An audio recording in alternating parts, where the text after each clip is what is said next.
Cross-cultural interaction issues, verbal versus nonverbal communication.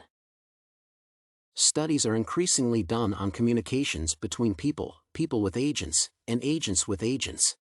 This has not been the case in cross-cultural communication. More effort has been put into integrating human interface into agents for faster communication.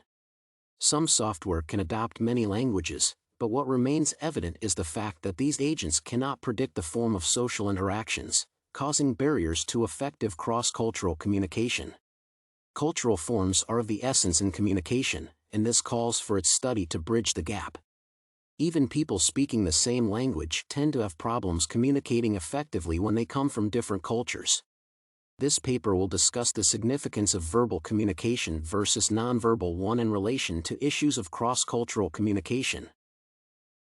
There are numerous cultures across the globe, and they have different modes of communication depending on their social adjustments.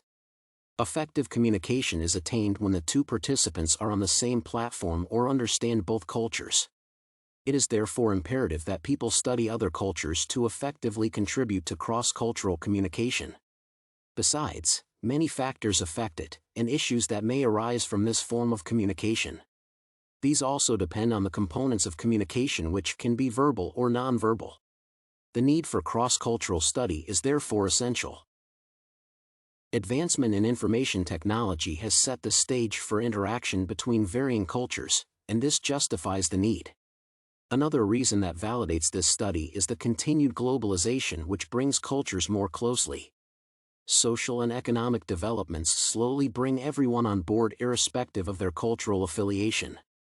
Multinational businesses need to reach out to a larger market base. This cannot be done without communication, which requires study of the various cultures.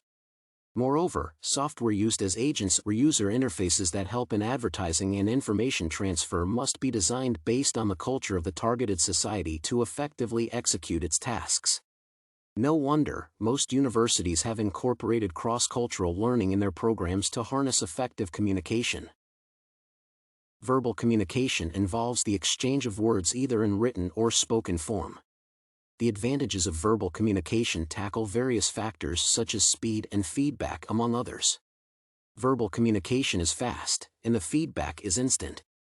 When there is an interaction between the participants, then it is called face-to-face. It can also be on through a medium like a telephone line. Dialogue between people from different cultures is quite interesting. They may think they are on the same page but end up misunderstanding one another. This is because some words may be pronounced in the same manner but differ in their meanings. An example is a Japanese talking to an American. The latter will refer to a foolish thing as stupid, while the Japanese would most likely refer to it as funny. This would create misunderstanding.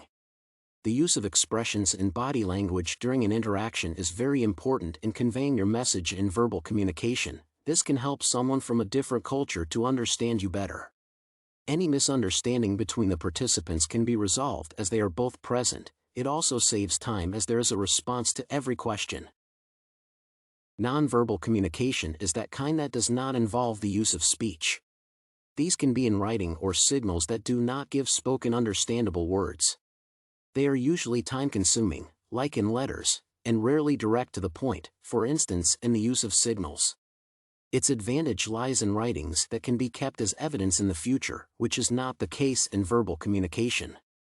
Cross-cultural nonverbal communication is quite difficult. This is because some words have different meanings in different cultures, and this can bring conflict, especially if someone does not understand the other's culture. Signals and symbols also convey different meanings in various cultures. It can be offensive in case one uses a taboo sign or symbol in another culture. Cross-cultural issues are quite rampant and should be controlled. This can only be successful by studying other people's cultures. Effective communication needs an understanding of one's background. Issues that arise in cross-cultural communication include misunderstanding due to assumption. The native speaker assumes the other comprehends their background knowledge, which may not be true. Some cultures are more inclined to indirection than others. An example is Japanese, and this brings misunderstanding, especially when they speak to Americans who are more direct. They tend to use euphemisms or leave the important part of their speech for interpretation by the listener, while Americans go straight. Another difference that brings problems is the fact that they are always reluctant to say no as they presume it impolite, which is the opposite in America where you get it in black and white. The status of friendship is also conveyed in some cultures as a result of the form of communication. If one is invited, he feels closer than when written to, while in some cultures when invited, one is never comfortable as they may think it is a trick to expose them. Asians see direct talk as rude, while Americans see soft talk as being dishonest or unreliable. These are issues that affect cross-cultural communication. Of the components of communication, verbal looks more convincing in ensuring effective cross-cultural communication, but this requires one to understand the other's background.